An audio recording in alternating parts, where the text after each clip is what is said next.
Today we're going to look at arithmetic series and how to write them. So let's take a look at a quick example right here. We want to find the sum of the series. Of course, we're going to list out the first 10 terms from 1 to 10.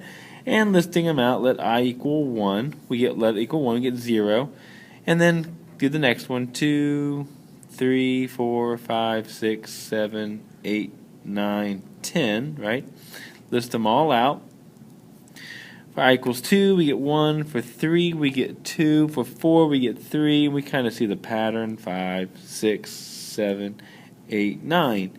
And of course, we're going to add all of these up. Because remember, a series says we add up all of the terms in the sequence. And if we add them all up, you get 0, 1. That's 3, 6, 10, 15, 21, 28, 36, 45. So this series is equal to 45. So let's take a look at the next one right here. What about this one? So you got 4, 8, 12, and goes all the way up to 20. So we got some missing terms here. So, of course, they're increasing by 4. This is definitely arithmetic. So we get 4 plus 8 plus 12 plus 16 plus 20 and going to stop. And we add them up. We get 12, 24, 30. 30 plus 20 is 50. Now, this is called the sum of an arithmetic series. Now, a legend has it that a once great mathematician, when he was really young, his elementary school teacher had trouble with discipline in the classroom. So he gave his students a goal. He says, I want you to find the sum of the first 100 numbers, 1 through 100. And he thought this would take them a very long time because, remember, this is at a time without calculators. But within a minute, a man named Carl Friedrich Gauss came up with the answer. Now, we're going to talk about how we got that in just a little bit. Now, Gauss would later on go to be one of the most famous mathematicians in all of time. So, he's a very big man for us. So, now, his solution to an arithmetic series. Now, first we have to define two types of series, infinite and partial sums. Now, an infinite series, if arithmetic, okay, an infinite series looks something like this, where we have n equals 1 to 100. Now, where there are an infinite number of terms. Now, unfortunately, if an infinite series is arithmetic, there is no sum. Only if it's arithmetic. Geometry we can talk about later on. But why does this occur? Well, it's a think about it type of problem.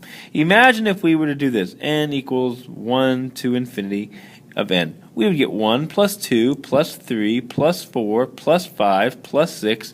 If you notice, it gets bigger and bigger and bigger. So we keep adding more to it. So there is no sum for something like this. But there is one for what we call a partial sum. If instead of going to 100, we may stop it at like the 10th term.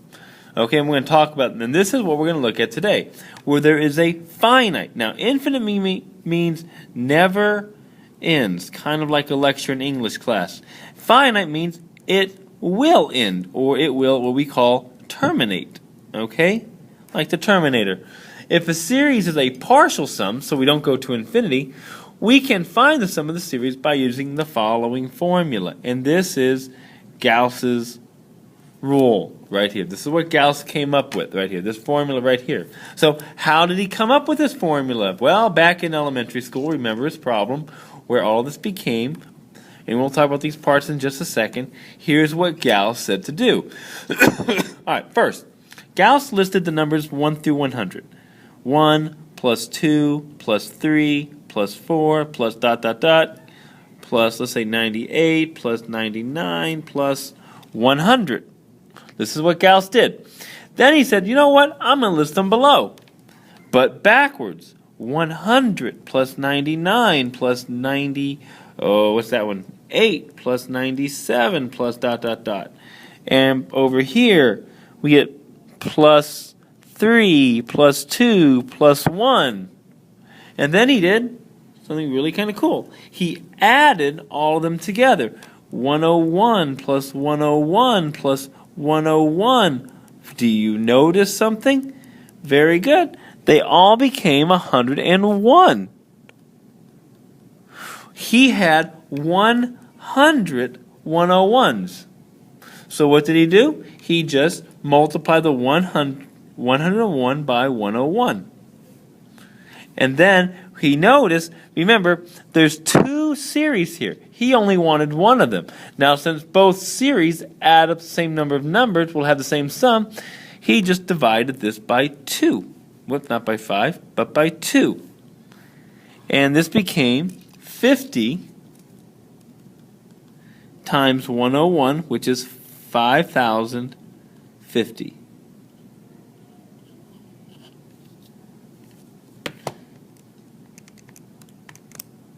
And that's how we got the sum so fast. So the sum of the first 100 digits is 5,050. So how does this apply for our formula? Well, I want you to think about this. N is the number of terms. There's our N, 100. A1 plus A sub n, well, the A1 is your first term. A sub n is your last term. So take a look here. This 100 is 1 plus 100. My first and my last term plus my last term. And that's how we got the formula. And you divide it by 2 because we're doubling the number of terms there. So it's kind of really cool what he came up with right there, all when he was in elementary school. Imagine what you guys could have done, what you guys did in elementary school. All right, now, so let's take a look at some examples here on the back. These are kind of fun to do, won't take us too long. All right. Find the partial sum of the following. So we got to think about what we need. 1, I need my first term, I need my last term. N. N in this case is 100. So to get my first term, 2 times 1 is 2. My last term, 2 times 100, 200. N, we know, is from 1 to 100. Now, 100. Easy to do. Later on, like in example number 2, that should be an equal sign. We're going to take a look at how we do this one. This is a little bit trickier to do. All right, so our rule, to get the sum, what did he say to do? He said take your first term plus your last term, multiply by the number of terms, divided by 2. So I can simplify this a little bit. This is 202 plus, I'll cancel those, make that 50. Whoops, not plus, but times 50. 202 times 50, and that becomes 10,100. So the sum of the first 100 numbers in this pattern, this sequence, 10,100. So let's try number 2. Well, our first term, be careful, is not a sub 1. This time it's a sub 51. That should be an equal sign, not a minus sign. And my last term will be a times 1, a of 100. So a of 51, 7 times 51, off the top of my head. 7 times 1 is 7. 7 times 5, 35. 7 times 100, 700. Now, the trick here to get the n, the number of terms, I will always tell you to do this. This is always the easy way to do it.